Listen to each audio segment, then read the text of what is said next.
Hi guys, today we're going to be reviewing the FSA ZD05 three-piece nightlight.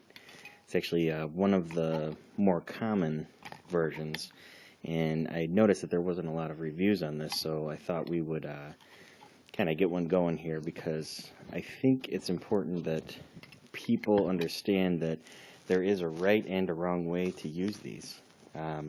Basically, last night found out that leaving these on for an extended amount of time will melt the plastic. So today we're going to be performing the Lhasa test on this to make sure that, you know, when you're setting this up at home, you don't do what I did.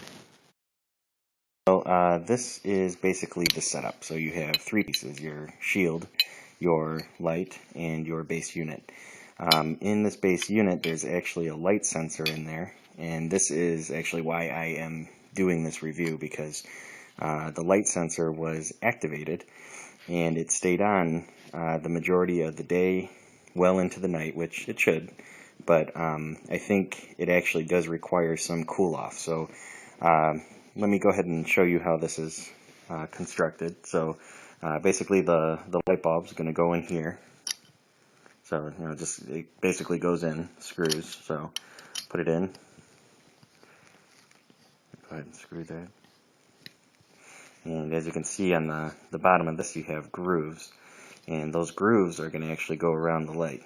So if you just push that, clip it in, and this is what the unit looks like. Of course, you know, this is what happens when it stays on. So, okay, let's go ahead and do the Lhasa test on this.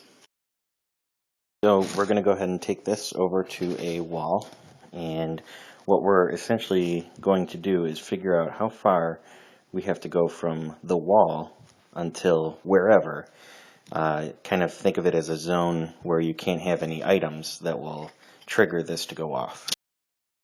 So we have the light in the wall now, and essentially what you want to do with the Lhasa test is basically, you know, pick up a Lhasa OFSO, and what you do is you put its face right by the wall, and you measure one full Lhasa length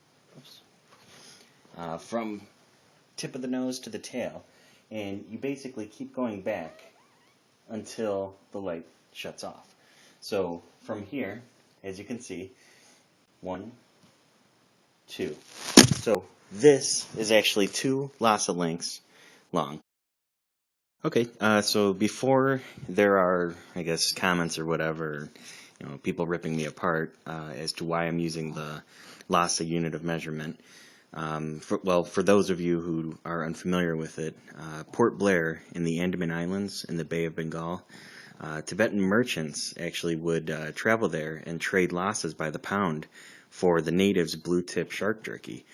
Lhasas, in turn, were used by the natives to replace their archaic unit of measurement, which was the rat. And I don't think a lot of people know that, so it's basically a solid tradition, and I want to keep it alive. So, thank you.